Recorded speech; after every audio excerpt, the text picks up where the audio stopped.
Sarah Connor.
A nuclear explosion tears across the world, showing the future John Connor has feared his entire life.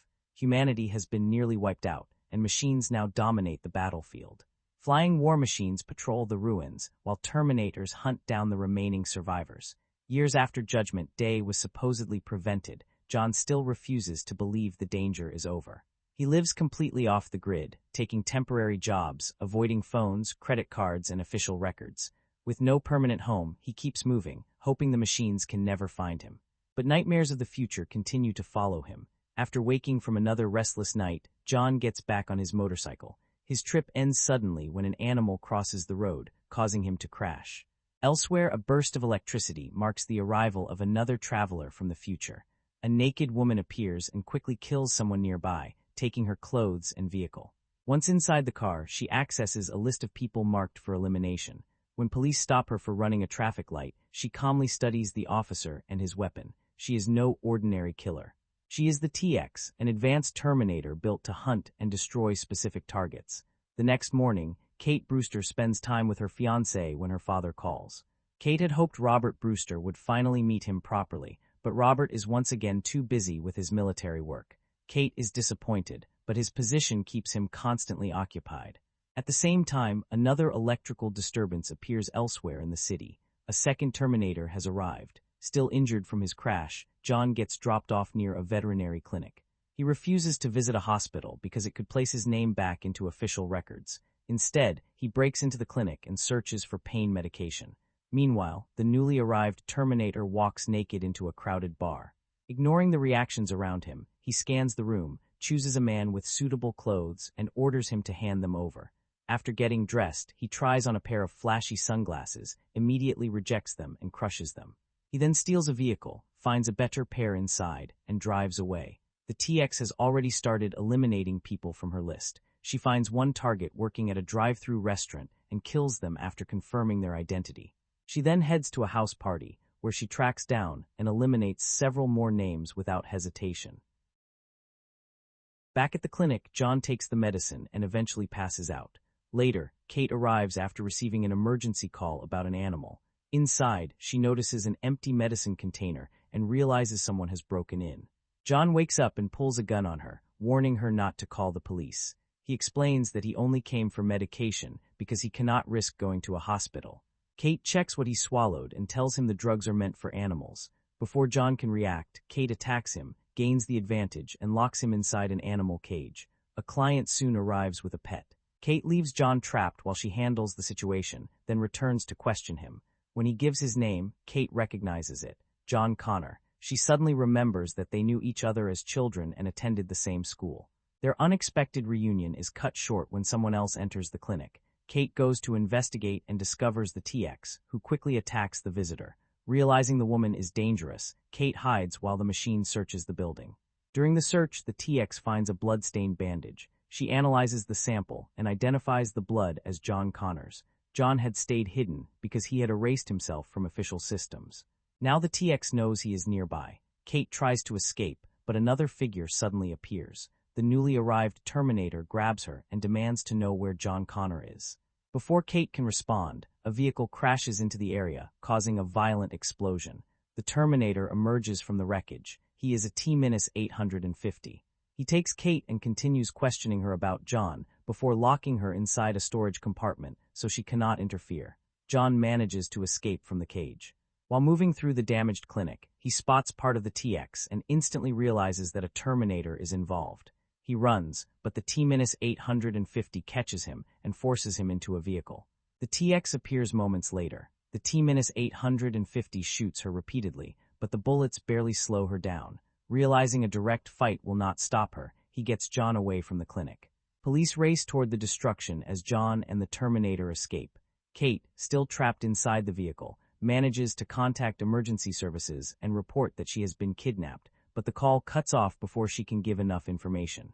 The TX switches tactics. She takes control of a large truck and remotely hijacks nearby vehicles, sending cars moving wildly through the streets. The T-850 steals a motorcycle and continues the pursuit. John is caught in the middle of the chaos with Kate still trapped inside his vehicle. While trying to escape, he crashes into another car. The angry driver gets out and blocks him from leaving. John desperately tries to restart the vehicle, but the engine refuses to cooperate. The T-850 suddenly arrives, and the angry driver confronting John immediately backs away. John finally gets the car started and speeds off. Behind him, the TX keeps forcing her truck through traffic, sending cars crashing in every direction. Police units join the pursuit and try to force John off the road, making the situation even worse. The TX closes in and transforms her arm into a weapon. She fires, causing another explosion across the street. The T-850 races beside her truck on a motorcycle, doing everything he can to keep her away from John. The TX responds by swinging the truck's massive crane through the road. Cars, signs, and structures are smashed apart as she clears a path.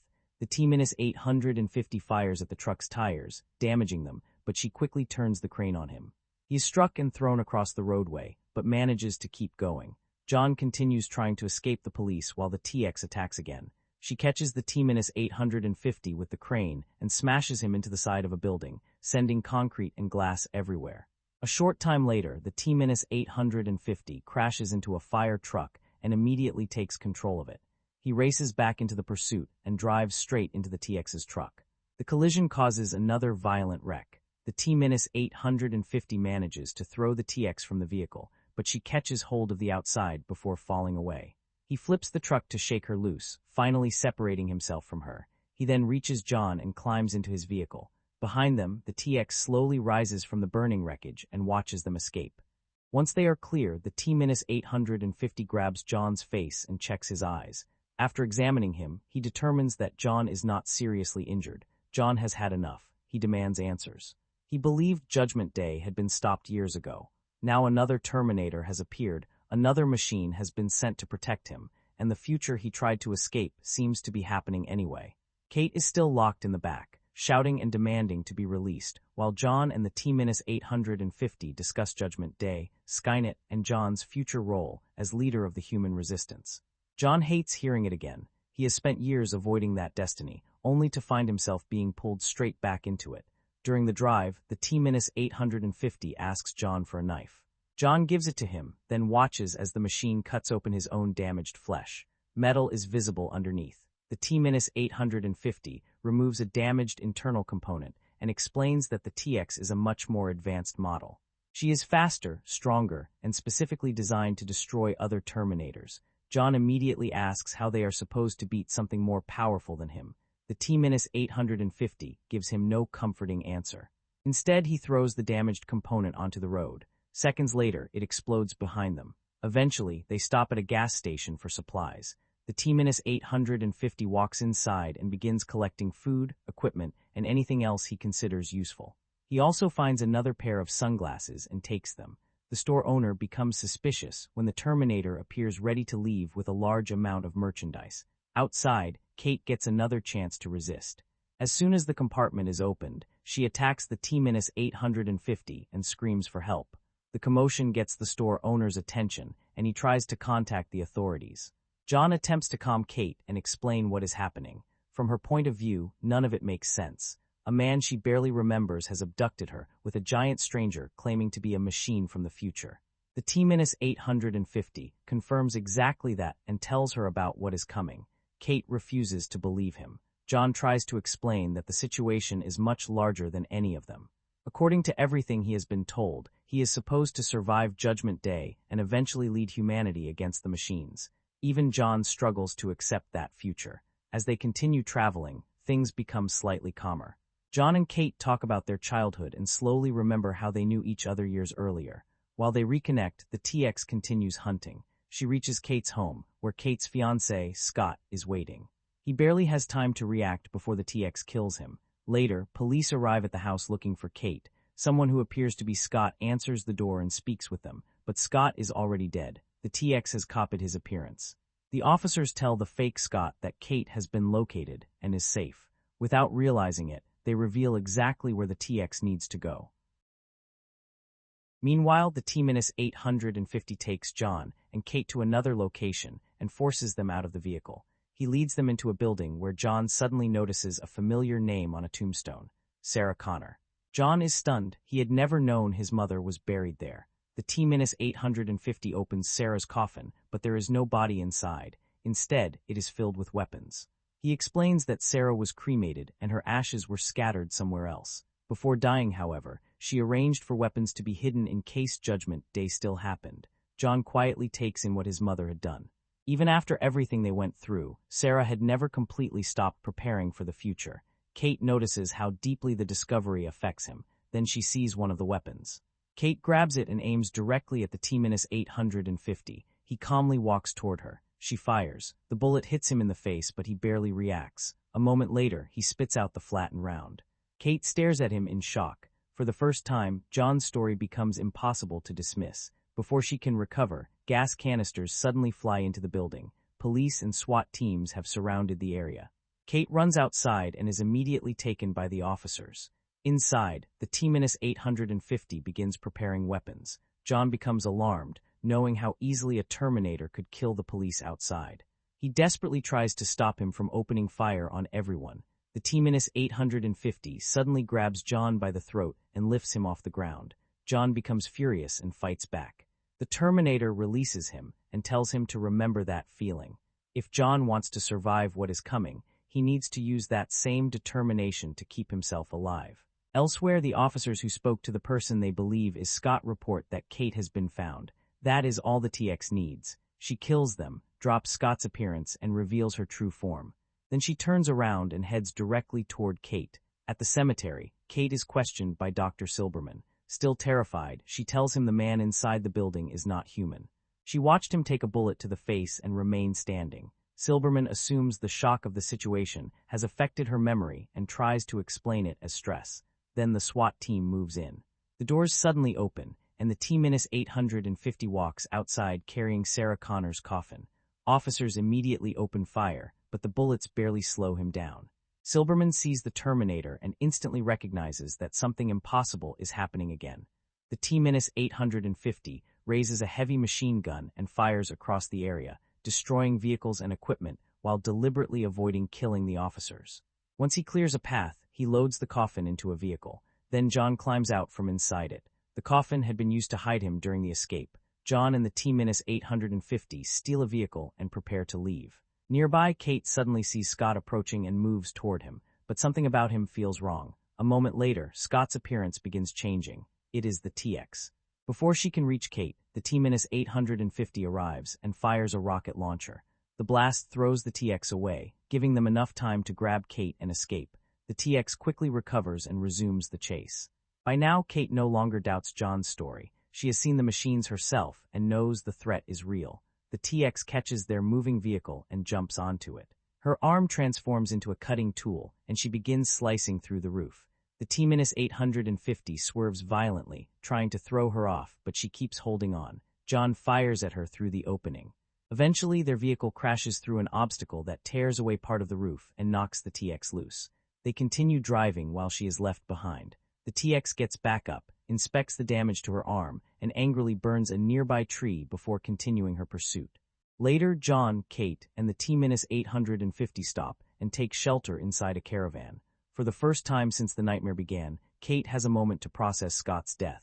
She breaks down, overwhelmed by how completely her life has changed in only a few hours. John sits beside her and tries to comfort her. Later, he speaks privately with the T-850 and learns something completely unexpected. In the future, John and Kate become husband and wife. John can hardly believe it. Kate overhears part of the conversation, and when her father is mentioned, she immediately starts listening more closely. The T-850 explains that Robert Brewster's work is directly connected to Skynet. John now understands why Kate became part of the TX's mission. Kate insists they find her father. If Robert is involved with Skynet, he may be in danger and could possibly prevent the disaster. The T-850 refuses. His mission is only to keep John and Kate alive. Then he reveals how little time remains. Judgment Day is only 3 hours away. Once it begins, nuclear weapons will be launched, so his plan is to move John and Kate far from the danger zone. John refuses to leave Robert behind. He points a gun at the Terminator and argues that saving Kate's father could be their best chance to stop the future. Protecting him means nothing if the world is destroyed anyway. The T-850 walks toward him without fear. After a tense moment, he changes course and agrees to help. John and Kate are relieved. They continue toward the military facility, while John prepares weapons and equipment inside the caravan. During the drive, Kate asks more questions about the future. The T-850 explains that she eventually becomes John's wife and also serves as his second-in-command in the Resistance. Kate is stunned by the idea. Then the conversation turns much darker. The Terminator reveals that John eventually dies. John asks who kills him. The answer is simple. The T-850 does. John and Kate are left speechless. Meanwhile, Robert Brewster is facing a growing crisis at the military facility. A computer virus is spreading through satellite systems and communications networks, and no one can figure out how to stop it. The Pentagon is already involved, and pressure on Robert is increasing. Inside the facility are advanced unmanned aircraft and other experimental military machines connected to the technology under his control. Back in the caravan, John is still trying to understand how the same machine protecting him could later become his killer. He and Kate continue talking, comparing what they know about the future and their past. For a short time, the tension between them eases, and their old connection begins to grow stronger. The Terminator soon interrupts and brings their attention back to the mission. At the military base, the virus keeps spreading. Officials push Robert to activate Skynet, believing the system may be powerful enough to eliminate the infection. Robert is hesitant because Skynet would gain control over major military networks once activated. But the situation is getting worse by the minute. Unknown to everyone, the TX has already entered the facility. She moves through restricted areas and begins reprogramming the advanced military machines stored inside. One after another, the weapon systems fall under her control. With pressure from the Pentagon continuing to rise, Robert finally makes the decision. He activates Skynet. At first, it seems like the system may work. Then everything starts failing. Screens flicker, networks stop responding, and military systems begin acting on their own. Skynet is not destroying the virus. Skynet is taking control. Judgment Day has begun. Moments later, Kate appears inside the facility. Before Robert can react, the T-850 shoots her. Everyone freezes. Then the injured figure changes form. It was never Kate. The TX had copied her appearance. The real Kate is still alive. The T-850 opens fire and knocks the TX back, but Robert is wounded during the attack. Kate rushes to her father's side and tries to help him as his condition worsens. At the same time, the military machines previously reprogrammed by the TX activate throughout the facility. Automated weapons begin firing. Robotic units move through the corridors and attack the personnel around them. The military base quickly turns into a battlefield as people are hunted by their own machines. John, Kate, and the T-850 realize they need to act fast. John, Kate, and the T-850 make their way through the facility while avoiding the machines now attacking anyone they detect. When armed robots approach, the group takes cover. The T-850 steps out and destroys them, clearing the way toward Robert's office. They soon find Robert badly wounded. With little time left, he explains the truth about Skynet. There is no single computer they can simply shut down. Skynet has spread across connected systems everywhere. The virus the military had been fighting was actually Skynet itself. Activating the system did not stop the threat. It gave Skynet complete control. Robert tells them about another secure location that may still be important. If they have any chance left, they need to go there. Kate stays beside her father as his condition worsens, struggling to accept that she is losing him. Before they can remain there any longer, an automated aircraft attacks the facility. Explosions rip through the building, forcing everyone to move. Then the TX appears. The T-850 immediately confronts her. The two machines crash into each other with enormous force, smashing through equipment and walls while John and Kate run for safety. The T-850 fights with raw strength, but the TX quickly proves more advanced. She is faster, better armed, and able to adapt to every attack. Their fight carries them through the building until they crash through part of the structure. The TX burns away part of the T-850's facial covering, exposing the metal underneath. Then she twists his head and neck violently, leaving him collapsed and apparently disabled. John and Kate keep moving. Another automated machine blocks their route and opens fire. They dive behind cover. This time Kate grabs a weapon and fights back herself. She fires repeatedly until the machine is destroyed. The two finally reach a laboratory, but the TX is still following them. John and Kate quickly use the equipment around them to create a powerful magnetic field. When the TX enters, the magnetic force pulls her toward the machinery and traps her against it. Her body begins coming apart under the pressure. Kate screams at her to die while John watches the machine struggle. Believing they have finally stopped her, they run. Elsewhere, the T-850 comes back online. His neck is still badly twisted, but his systems begin functioning again. He forces his head back into position and restores enough movement to continue. The TX also survives.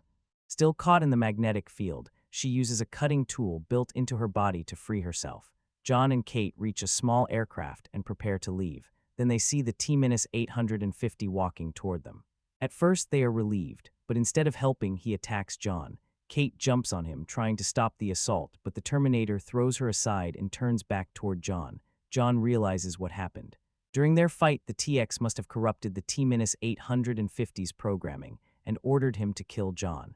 Knowing he cannot overpower the machine, John tries to reach the part of its programming that still recognizes its original mission. He asks the Terminator what he was sent to do. The T-850 answers that his mission is to protect John Connor and Kate Brewster. John tells him that killing John would directly violate that mission. The Terminator freezes. His systems struggle between the TX's command and his original programming. Finally, he regains control. Instead of attacking John, he turns toward a nearby vehicle and destroys it in a violent burst of rage. John immediately gets Kate and heads for the aircraft. The T-850 stays behind as his systems shut down again. John and Kate take off without him. Their only goal now is to reach the location Robert gave them before the nuclear attack begins. They eventually arrive at the secure government site and land nearby. The place appears completely abandoned. John and Kate enter cautiously. John even fires a weapon to see whether anyone responds. Nothing happens. They move farther inside and begin searching the computers. Then a helicopter suddenly crashes through the building. The TX emerges from the wreckage. She has survived again. John and Kate run as she comes after them. Before the TX can reach them, another helicopter crashes into the facility. The second impact knocks her back. Then John sees who caused it. The T-850 has returned. He managed to restart himself and follow them. John and Kate race toward enormous security doors leading underground, but the doors begin closing before they can pass through. The T-850 reaches the mechanism and uses his strength to hold the doors open. John and Kate crawl beneath them. Then the TX arrives and grabs John before the entrance can fully close. The T-850 pulls him free and locks onto the TX, holding her back while the humans escape inside. He knows he cannot defeat her through strength alone, so he uses his final option. The T-850 removes one of his remaining explosive power components and forces it into the TX. He keeps her trapped beside him. John realizes what the Terminator is doing. Seconds later, the device explodes. The blast destroys both machines and seals John and Kate safely inside the underground facility. With the TX finally gone, they continue deeper into the shelter. They expect to find Skynet's central system. Instead, there is nothing. No master computer. No servers controlling the network. Nothing they can destroy. John becomes furious. After everything they sacrificed, they still failed to reach Skynet. Then Kate understands what her father actually did. He never sent them there to destroy Skynet. He sent them there because the location was a protected government bunker. The T-850 knew the truth as well. Judgment Day could no longer be stopped. Their mission was never to prevent it. It was to survive it. John finally understands why they were brought there. Moments later, voices begin coming through the communication system. Military personnel from different locations are calling for help, asking whether anyone is still in command. John looks at the microphone. The future he spent years running from has finally reached him. He answers the call. Kate stands beside him and takes his hand. Above ground, nuclear missiles launch across the world. Cities are consumed by explosions as millions die and civilization collapses. Judgment Day has arrived. John Connor could not prevent the war, but he and Kate have survived long enough. The biggest problem Terminator 3, Rise of the Machines, has is honestly not even something the movie created for itself. It came after the Terminator and Terminator 2. That is a brutal position for any sequel to be in. The first film had that lean, almost horror movie energy. It was simple, dark, relentless. Then Terminator 2 came along and somehow took that same idea, made everything bigger, gave it more emotion, more spectacle, better action, and still kept the story under control. So by the time a third movie showed up, audiences weren't just expecting another decent sci-fi action film. They were comparing it to two movies that had already defined what this franchise could be. And that comparison hurts T3 almost immediately, because judged on its own, there is quite a lot here that works. It's fast, expensive, entertaining. Arnold is back. There are huge set pieces, and the movie understands that people came to see Terminators smash through things. As a summer blockbuster, it's actually pretty easy to enjoy, but then you remember T2. That's where the problem starts. The second movie didn't just give us bigger action. It felt like the franchise was evolving. The characters changed. The relationship between John and the Terminator mattered. Sarah Connor had become almost unrecognizable from the woman we met in the first film, but in a way that made complete sense. Even the villain felt like something audiences genuinely hadn't seen before. T3, by comparison, feels much more like a continuation of a machine that was already running. There's a new Terminator. There's another Protector. John Connor is being hunted again. There's another race against Judgment Day. There are bigger vehicles, bigger explosions, more destruction, but the basic engine is very familiar. And I think that's why reactions to this movie are so divided. If you go into Terminator 3 expecting it to reinvent the series the way T2 did, you're probably going to come away disappointed. It doesn't have that same sense of discovery. It doesn't feel like cinema suddenly jumping forward, but if you approach it as basically one more ride in this universe, it plays a lot better. That's also why I think some of the criticism around this movie can be a little unfair. Very few sequels could realistically follow Terminator 2 and come out looking superior. That movie set an absurd standard. So saying T3 isn't as good as T2 is true, but it only tells you so much. The more important question is whether T3 gives you enough reason to come back, and that's where I'm more conflicted. Because there are moments where it absolutely does. The action has weight. Arnold still has presence. The movie moves. It can be funny. It has a darker ending than you might expect from something this glossy and commercial. But there are also long stretches where it feels like the filmmakers are servicing the franchise instead of pushing it somewhere genuinely new. And by the third film, that starts to matter. We've already seen a Terminator sent back through time. We've already seen a more advanced machine hunting the heroes. We've already seen the chase through modern-day America. So just making the new machine stronger or the explosions bigger isn't automatically enough. That's probably the real burden T3 carries. The first two films had already taken the central idea surprisingly far, so the third movie needed either a completely fresh angle or it needed to go somewhere the previous films had only teased. And one obvious possibility was the future war. Those brief glimpses of ruined cities, machines moving through the darkness, resistance fighters trying to survive, that world had always been sitting there in the background. By the time of a third film, you can understand why some viewers wanted the story to finally move forward instead of once again sending everybody back into another present-day chase. Instead, T3 stays with the familiar structure. That makes it accessible. It also makes it feel safe. And then there is James Cameron's absence. Jonathan Mostow is a capable action director. I don't think the movie falls apart simply because Cameron isn't behind the camera. In fact, some of the action is handled very well. But what becomes noticeable is that Cameron's contribution to the first two films wasn't just spectacle. It was the way the spectacle was tied to character. The action in Titwo worked because you cared about John. You cared about Sarah. You even started caring about a machine. There was this emotional current underneath all the gunfire and metal. T3 can reproduce a lot of the surface elements, the leather, the weapons, the chases, the Terminator mythology, but it doesn't always reproduce that emotional weight. And that's really what keeps it in the shadow of the earlier films. Still, I don't think Rise of the Machines deserves to be dismissed completely. There's a difference between being a disappointing sequel to two classics and being a bad movie. T3 is not Terminator 2. It was probably never going to be. It doesn't redefine the genre, and it doesn't give the franchise another giant leap forward. But as a loud, fast, slightly ridiculous sci-fi action movie with Arnold Schwarzenegger walking back into one of his most iconic roles, it has enough energy to justify the watch. The problem is that every time it starts to feel really good, there's this little voice in the back of your head reminding you what came before. And against the Terminator and Terminator 2, really good was always going to feel a little smaller. The basic story in Terminator 3 is pretty easy to recognize if you've seen the first two movies. John Connor is being hunted again. A more advanced Terminator has been sent back through time to kill him and other people who will matter in the future. And once again, another Schwarzenegger model Terminator arrives to keep him alive. So right away, the movie is working with a structure we've already seen. That's not automatically a bad thing. Franchises repeat formulas all the time, and sometimes that familiarity is part of the fun. The problem here is that T3 doesn't always find enough new material inside that formula to make it feel fresh. The TX is basically the next escalation. The T-1000 was more advanced than Arnold's Terminator in Titwo, so now we need something even more advanced. She can change appearance, access technology, control machines, turn her arm into weapons. Basically, the movie keeps adding abilities because that's what a third film is expected to do. Bigger threat, more weapons, more destruction. But the actual dramatic setup is still very close to what we've already watched. A killer machine arrives, a protector arrives, everybody starts running, and then we're back in another extended chase toward Judgment Day. For me, that's where the movie starts feeling less like the next chapter and more like another variation of the previous chapter.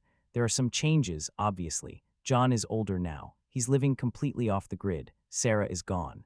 Kate Brewster is brought into the story, and through her father, we get a new connection to the military systems surrounding Skynet. The TX isn't only looking for John either. She's hunting people who are supposed to become important members of the future resistance. That part is actually a decent idea. If John Connor can't be located because he's removed himself from the system, then Skynet starts going after the people around him instead. It gives the mission a slightly different shape, but then John and Kate just happen to cross paths at the veterinary clinic, and that's where you can almost feel the screenplay arranging pieces on the board. It's convenient, very convenient.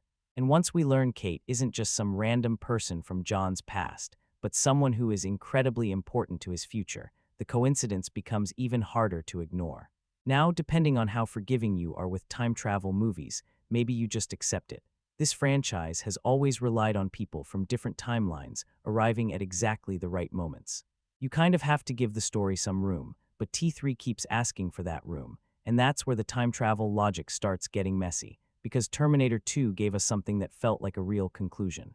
Cyberdyne was destroyed. The work that was supposed to lead to Skynet was wiped out. Sarah, John, and the Terminator went through all of that because they believed the future could be changed. Then T3 comes along and basically says, well, not exactly. Judgment Day is still coming. Skynet is still coming. Maybe you delayed it, but you didn't stop it.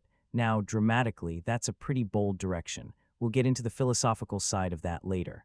But from a continuity standpoint, it creates a bunch of questions. If the destruction of Cyberdyne didn't really prevent Skynet, then how exactly did Skynet develop this time? How much did the events of Titwo actually change?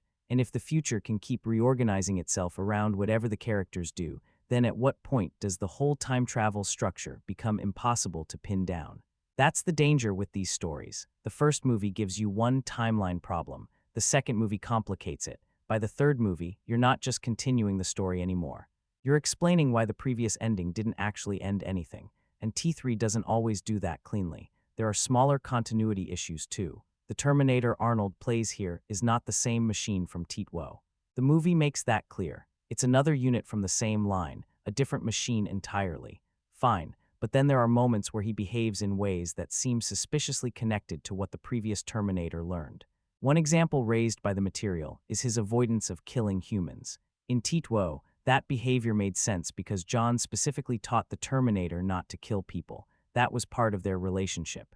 It wasn't just a default personality setting, but this Terminator arrives already operating with similar restraint. You can probably invent an explanation for it. Maybe he was programmed that way before being sent back. Maybe future Kate gave him different instructions. Maybe the Resistance changed something. The movie just doesn't spend much time making those details feel airtight. There's also the strange situation where this supposedly different Terminator occasionally seems to perform learned behaviors associated with the previous one. Again, these are not necessarily huge problems individually. They're the kind of things you can ignore while the movie is moving. And fortunately for T3, it moves a lot. That's actually one of the screenplay's survival mechanisms. If the characters are running, fighting, driving, crashing through buildings, or trying to stop the next disaster, you don't have much time to sit there and diagram the timeline. But once you do, yeah, things start wobbling. And I think that's why some viewers are much harder on the story than others. If you treat the plot mainly as a delivery system for the action, it works reasonably well. John and Kate need to get somewhere. The TX is coming. Arnold has to stop her. Keep moving. Simple, effective enough. But if you're really invested in the mythology of the first two films, the screenplay becomes much more frustrating because every new explanation has consequences for what came before. That's the bigger issue. It's not just that T3 repeats the plot structure. It's that repeating it requires the movie to reopen questions that Titwo had already answered. The sequel needs Judgment Day back on the table because otherwise there's no movie. It needs another killer Terminator because that's the central franchise image. It needs another protector because Arnold has to return. It needs John Connor in danger again because he's still the center of the mythology. And once you see all those requirements sitting there, you start noticing the machinery behind the story. That's never ideal. You want a sequel to feel like events naturally demanded another chapter. T3 sometimes feels like another chapter was demanded first, and then the story had to figure out how to make that possible. Still, I wouldn't say the plot is incomprehensible. It isn't. The movie gives you enough information to follow what's happening, and the central objective is always clear. You know who is being hunted. You know who's protecting them. You understand what's at stake. It's just not especially elegant, and maybe that's the best way to describe the writing here. Functional, sometimes clever, occasionally interesting, but constantly fighting against the fact that the franchise had already used its strongest version of this exact structure. So while Terminator 3 keeps the story moving, it never completely escapes the feeling that we've been down this road before. Only this time the machines have more upgrades, and the timeline has more problems. One of the more interesting things Terminator 3 does is show us a John Connor who looks nothing like the legendary resistance leader we've been hearing about for 2 movies. He's not commanding troops, he's not giving speeches, he's not even really functioning like a normal adult. He's hiding. John has basically removed himself from society. No stable job, no permanent address, no real paper trail. He wants to be invisible because, from his point of view, being invisible is probably the only reason he's still alive, and that actually makes sense. This is someone who grew up being told that the world was going to end, that machines were going to wipe out most of humanity, and that somehow he would eventually be responsible for leading the survivors. Try living a normal life after that. so there's something genuinely sad about where T3 finds him. John knows who he's supposed to become, but he hasn't become that person yet.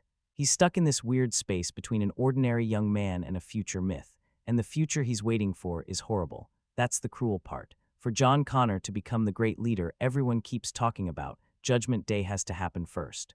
Millions of people have to die, civilization has to collapse, so what exactly is he supposed to hope for? That's probably the strongest idea attached to the character in this movie. His destiny isn't empowering anymore, it's hanging over him.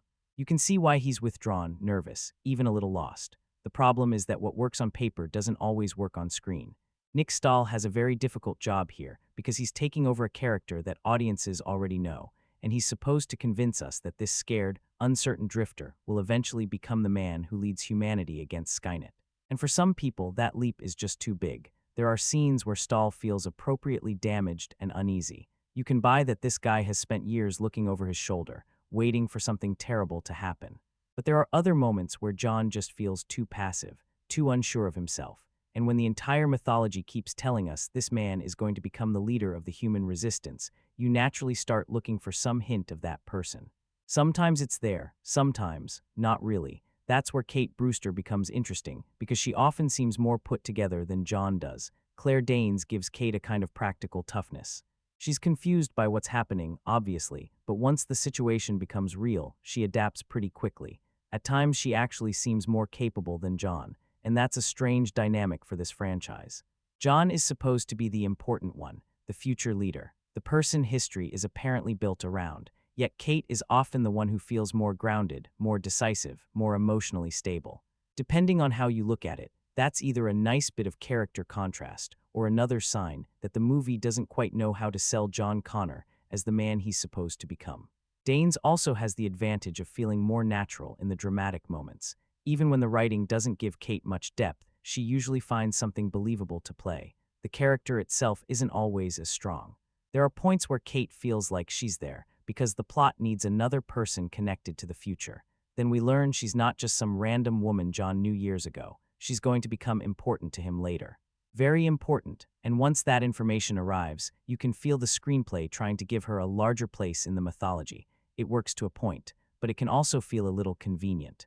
Still, I think the bigger issue with both John and Kate is not really about either actor. It's about what's missing around them.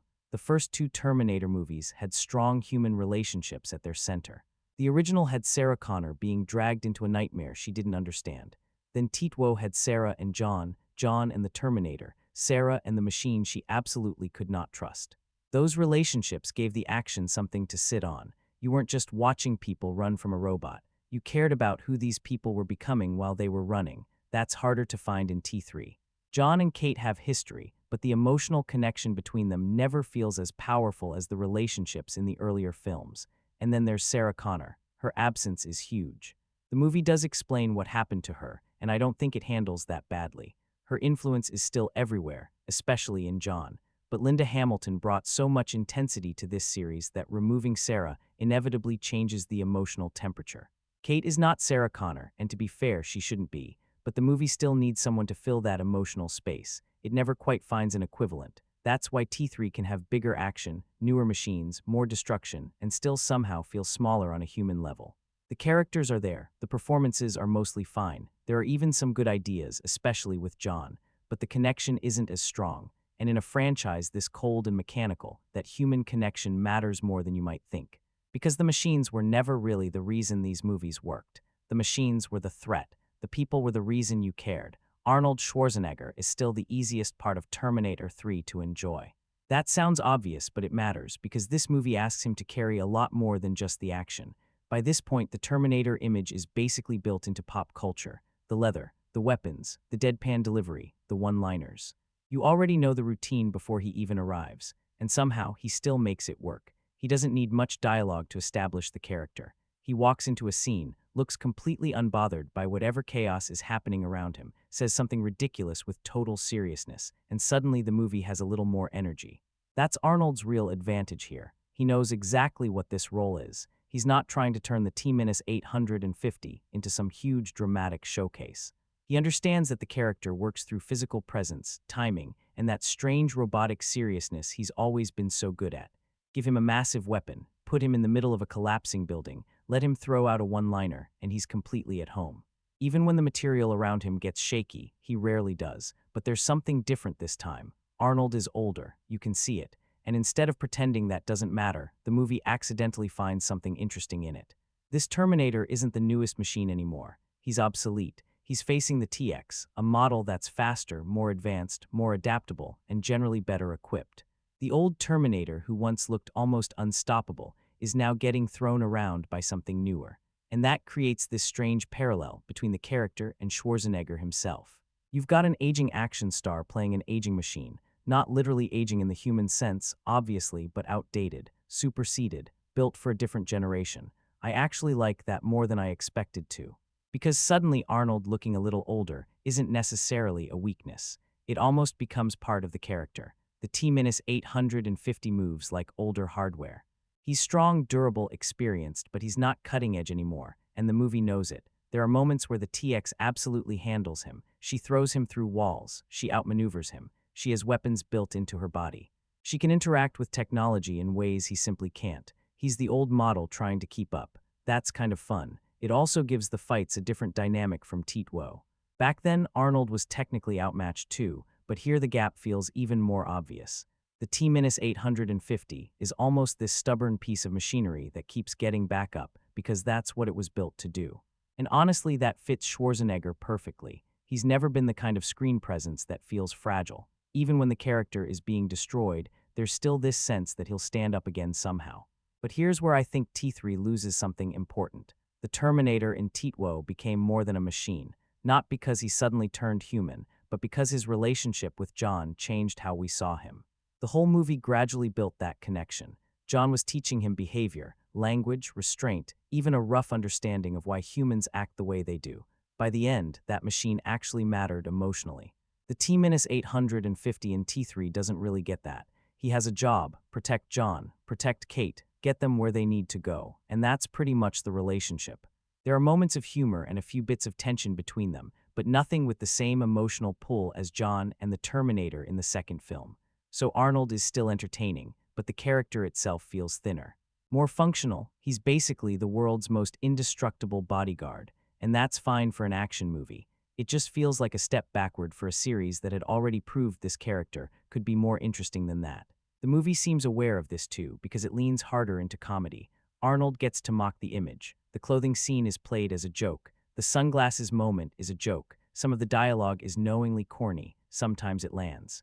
Sometimes it really doesn't. But I do think Schwarzenegger's willingness to make fun of the character helps the movie. He doesn't act like the Terminator is sacred. And by the third film, that's probably a smart choice. The audience already knows every gesture, every expression, every pause before the punchline. So rather than pretending we're seeing this for the first time, the movie lets Arnold play around with it.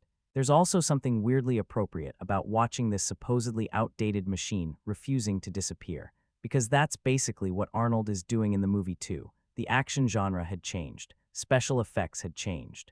Younger stars were coming through. The blockbuster landscape was moving on. And here's Schwarzenegger, still standing in the middle of it, still holding a ridiculous gun, still completely believable as the guy who can survive being driven through a building. That's part of why he remains the film's biggest asset. You may not completely buy Nick Stahl as the future leader of humanity. You may not find the TX as memorable as the T-1000. You may have problems with the story, but when Arnold is on screen, Terminator 3 usually feels like a Terminator movie. That's not nothing. At the same time, you can feel the limits of relying on that familiarity.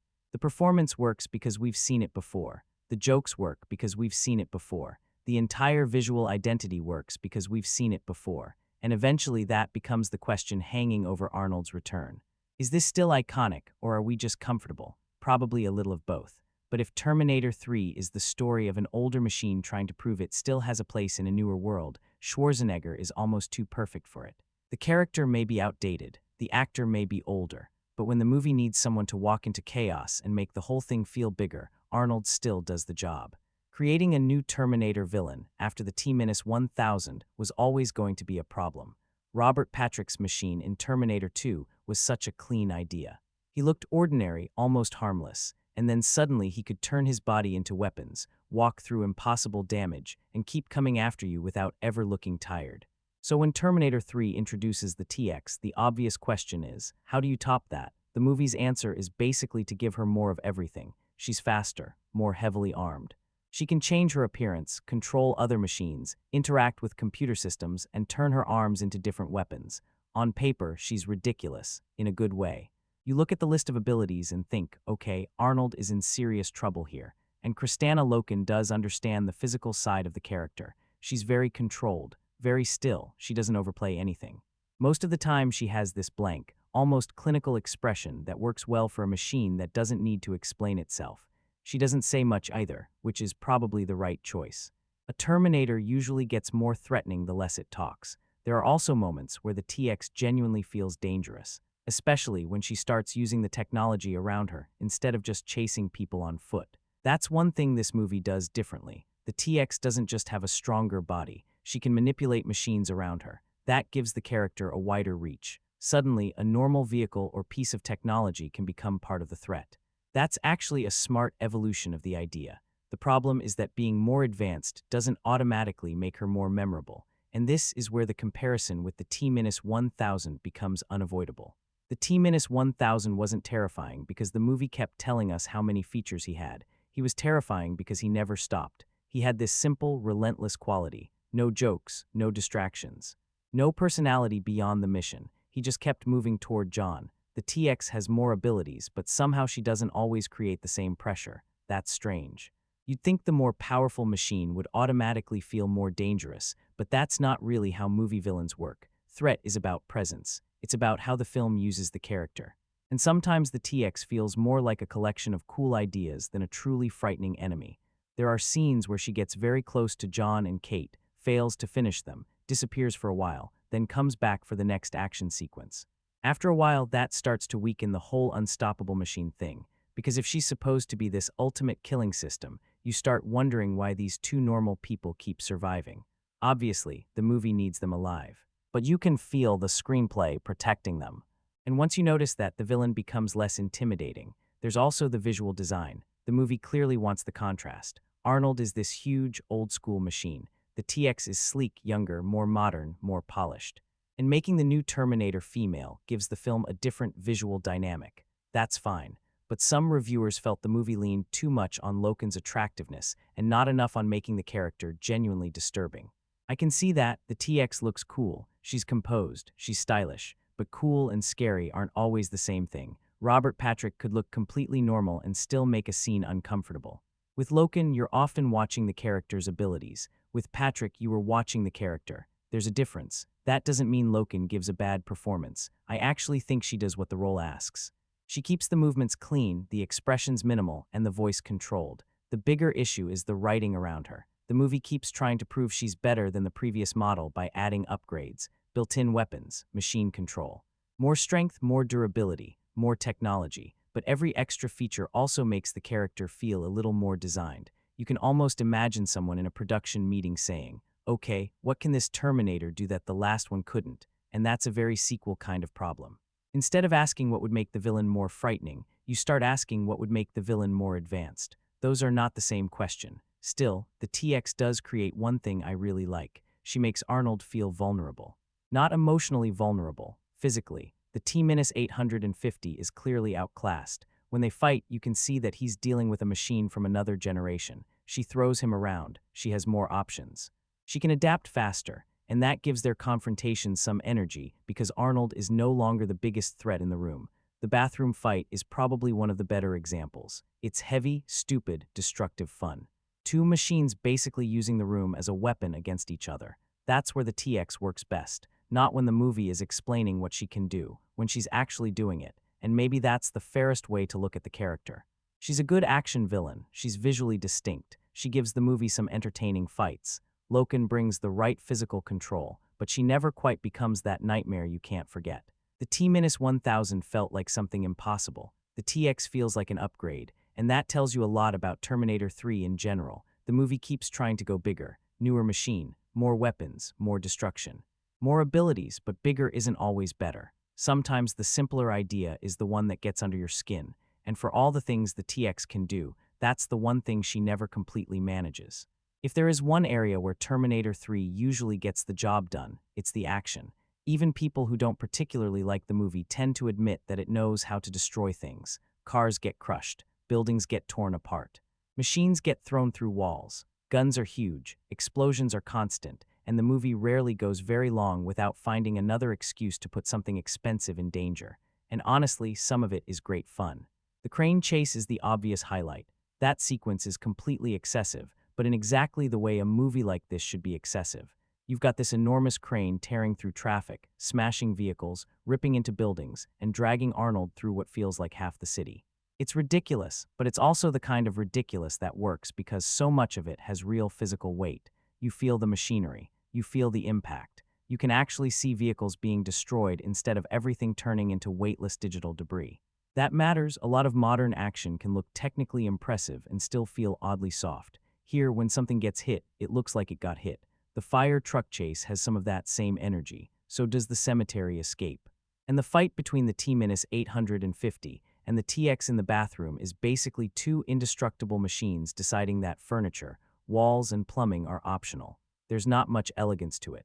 They're just smashing the place apart, and I mean that as a compliment. The action works best when the movie stops trying to be clever and just lets these two machines behave like machines. But there is a downside. There is a lot of action.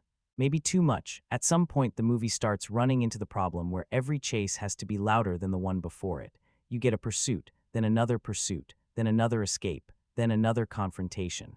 And after a while, the spectacle starts eating its own impact. If everything is big, nothing feels quite as big anymore. That's the weird thing about T3. It is constantly moving, but it doesn't always feel tense.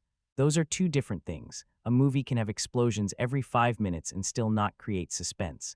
The first two Terminator films understood that pretty well. They knew when to slow down. They let the threat sit in the room for a while. You could feel the Terminator getting closer before anything actually happened. T3 is much more impatient. It often wants to get to the next crash. That makes the movie easy to watch, but it also means some of the menace disappears.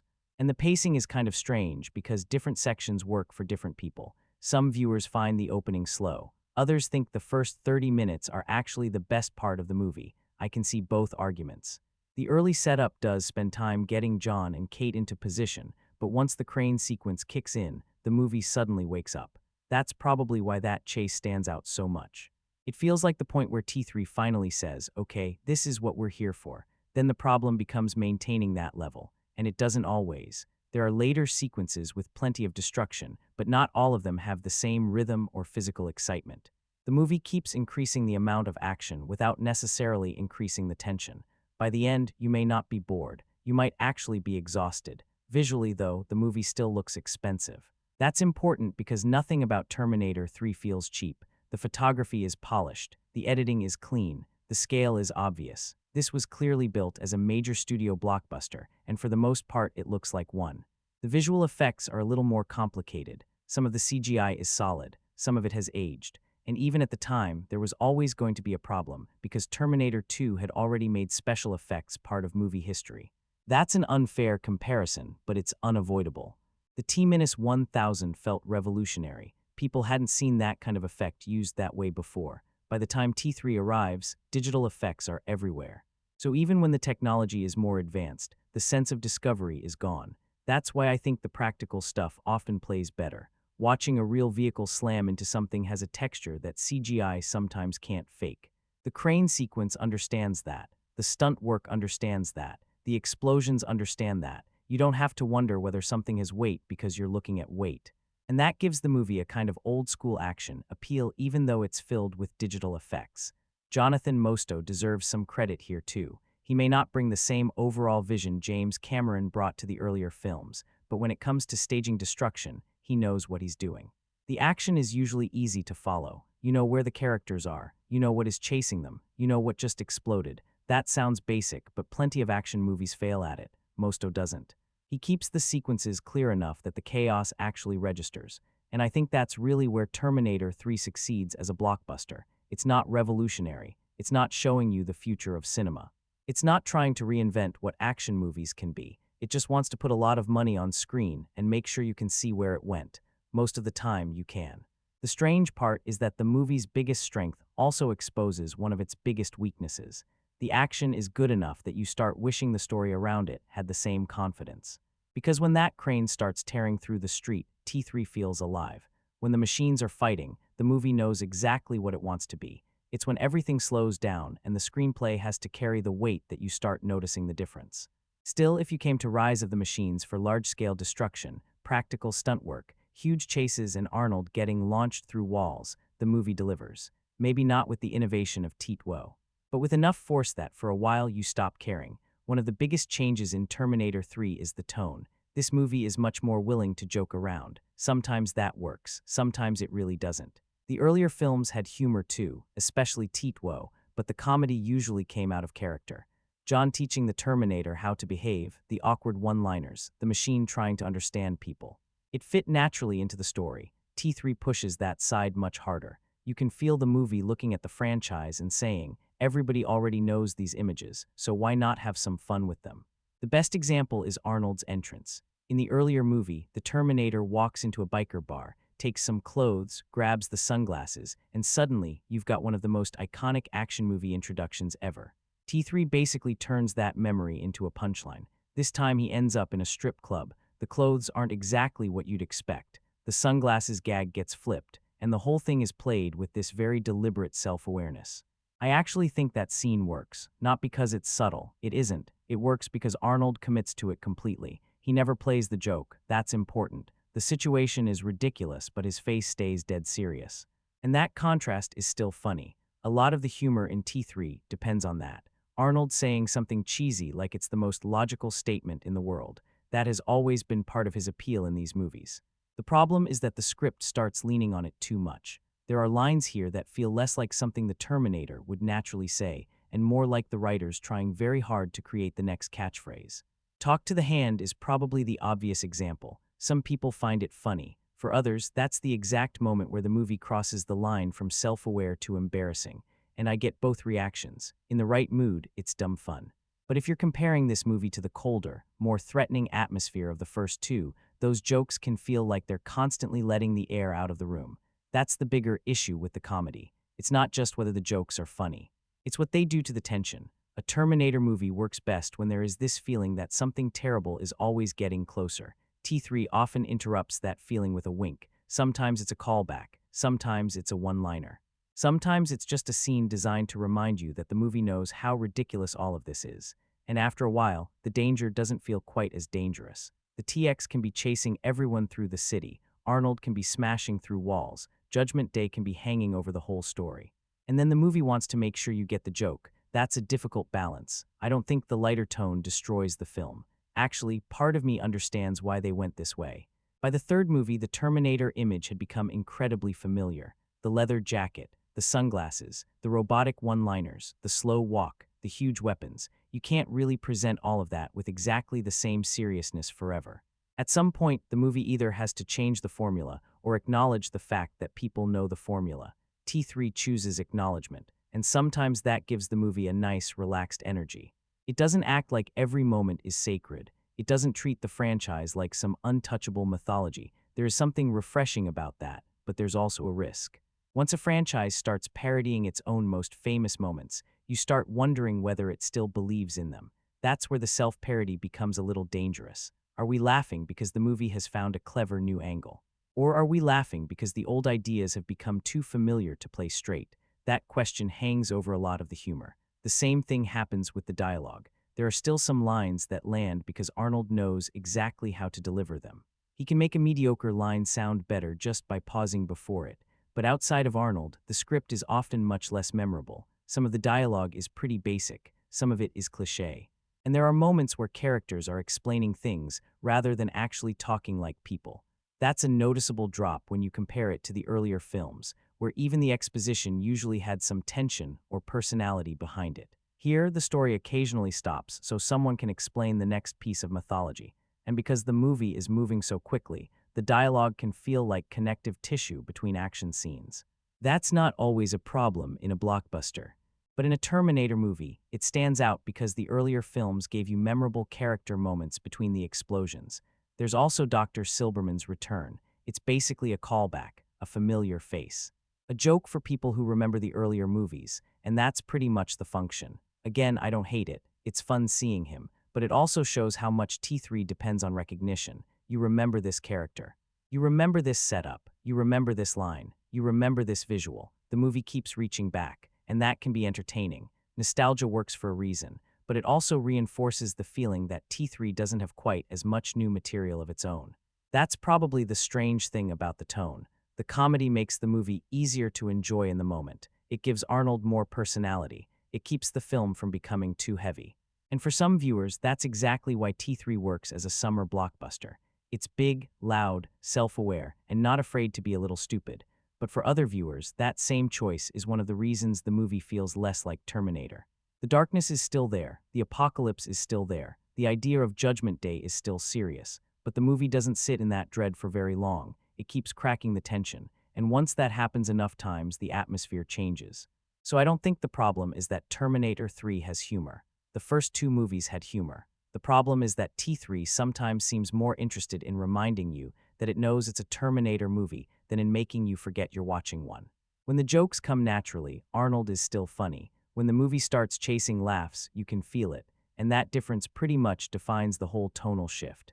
The ending of Terminator 3 is probably the one thing in the movie that almost everyone remembers, and that's interesting because for most of the runtime, the film feels pretty safe. Familiar setup, familiar chase structure, familiar character dynamics. Then the last stretch gets surprisingly dark. John and Kate spend the movie believing they can still stop Judgment Day. That's what this franchise has trained us to expect. Find the source, reach the facility, shut something down, change the future. That's the mission. So when the film starts pointing them toward what looks like one final chance to prevent everything, you naturally assume that's where it's going, and then it doesn't. That's what makes the ending work. The movie essentially pulls the rug out from under John, Kate, and the audience at the same time. They haven't been sent somewhere to stop Judgment Day. They've been sent somewhere to survive it. That's a very different idea. Suddenly, the entire movie changes shape in the last few minutes. John isn't being guided toward another heroic victory. He's being positioned to become the person everyone has been telling him he'll become. And the horrible part is that this can only happen after the world ends. There's something genuinely bleak about that. For two movies, John Connor's future leadership has sounded almost heroic. He's the guy who saves humanity. He's the one who organizes the resistance. He's the reason the machines are afraid enough to start sending Terminators into the past. But T3 finally asks what has to happen before that version of John can exist. The answer is basically, everything has to go wrong. That's where the ending lands. Judgment Day happens. Not because John failed to try. Not because he made one stupid mistake. It happens because, according to this movie, it was always coming. And that's where the ending becomes really divisive. Because on one level, I think it's one of the bravest things Terminator 3 does. This is a massive studio action movie with Arnold Schwarzenegger, giant explosions, one-liners, car chases. And then it ends by saying, no, you don't get to save the world this time. That's unusual. It doesn't give you that clean victory where the heroes blow up the right computer and walk away while the music swells. It leaves John and Kate sitting there as civilization begins collapsing around them. That's a strong image. And honestly, it gives the title Rise of the Machines some actual meaning. The machines really do rise. The movie doesn't dodge it. But then you have the other side of this, and it's a big one. The first two Terminator movies built so much of their identity around the idea that the future wasn't fixed, that human beings could change it. That destiny wasn't some locked track you were forced to follow. Sarah Connor's entire transformation is built around that belief. She doesn't accept the future. She fights it. She changes herself because she believes action matters. And Terminator 2 takes that even further. Sarah, John, and the Terminator destroy Cyberdyne because they believe they can stop Judgment Day from happening. Then T3 comes along and says, well, you delayed it, that's it. You bought some time, and depending on how invested you are in the philosophy of the earlier movies, that can feel either incredibly bold or incredibly frustrating. Because if Judgment Day was always inevitable, what exactly did Sarah accomplish? What did destroying Cyberdyne really change? Was all that sacrifice just a temporary delay? That's not a small question. It changes how you look back at the second film. And I think that's why some people really hate what T3 does here. It doesn't just create a new ending for this movie. It reaches backward and changes the meaning of the previous one. Instead of the future is what we make it, the message starts becoming something closer to, some things are going to happen no matter what you do. That's a much darker worldview, maybe even a more cynical one. And weirdly, I think that's also why the ending is so much more interesting than most of the movie leading up to it. because finally, T3 takes a real risk. For most of the film, it's following familiar tracks. New Terminator. Old Terminator, John Connor, car chase, explosion, run. Then, right at the end, it actually challenges one of the basic assumptions of the series. You can argue whether that challenge is good or bad, but at least it's doing something. And the final moments with John are especially important. Earlier in the movie, he's lost. He's hiding from his own future. He doesn't look like a leader. He doesn't sound like one. Half the time, he doesn't even seem to believe he's capable of becoming one. Then the world starts falling apart. The radio comes alive, and people start looking for someone to tell them what to do. And John answers. It's not some huge transformation scene. No giant speech. No dramatic costume change. Just a small moment where he finally steps into the role that has been waiting for him. That works, maybe more than it should. Because suddenly the scared, drifting John Connor makes sense. He wasn't supposed to become the leader before Judgment Day. Judgment Day is what creates the circumstances that force him to become one. That's tragic, but dramatically it clicks. And it also points the franchise towards something different. For years we've been hearing about the future war. We've seen flashes of it. Ruined cities, machines hunting survivors, human resistance fighters barely holding on. T3 finally ends at the point where that future can begin, which almost makes you wish the movie had gotten there sooner. Because by the time the credits roll, you're suddenly looking at a version of the story that feels fresher than the repeated chase we've just spent most of the movie watching. And that's kind of the strange legacy of Terminator 3. Its ending suggests a much more interesting movie than a lot of what comes before it. So where does that leave the film overall? Somewhere in the middle, honestly. It's nowhere near the first two movies. I don't think that's controversial. It doesn't have the same sense of invention. It doesn't have the same character depth. The villain isn't as memorable. The humor is shakier. The story repeats too much of what we've already seen, and the time travel logic gets increasingly messy the more you think about it. But it's also not the disaster it's sometimes remembered as. The action is good, sometimes really good. Arnold is still entertaining. Claire Danes does solid work. There are some interesting ideas with John Connor. The TX has a few fun concepts behind her. Jonathan Mostow knows how to stage a blockbuster. And that ending has more nerve than I remembered. That's probably the fairest way to look at Rise of the Machines. It isn't another Terminator 2. It was never going to be. But buried inside this very conventional sequel is a surprisingly bleak idea about destiny. The first two films told us to fight the future. T3 asks what happens when the future fights back and wins. I'm not completely convinced that it's the right direction for the mythology, but as an ending, it sticks with you. And for a movie that spends so much time recycling what came before, finishing on something genuinely uncomfortable is probably the most Terminator 3 thing it could have done.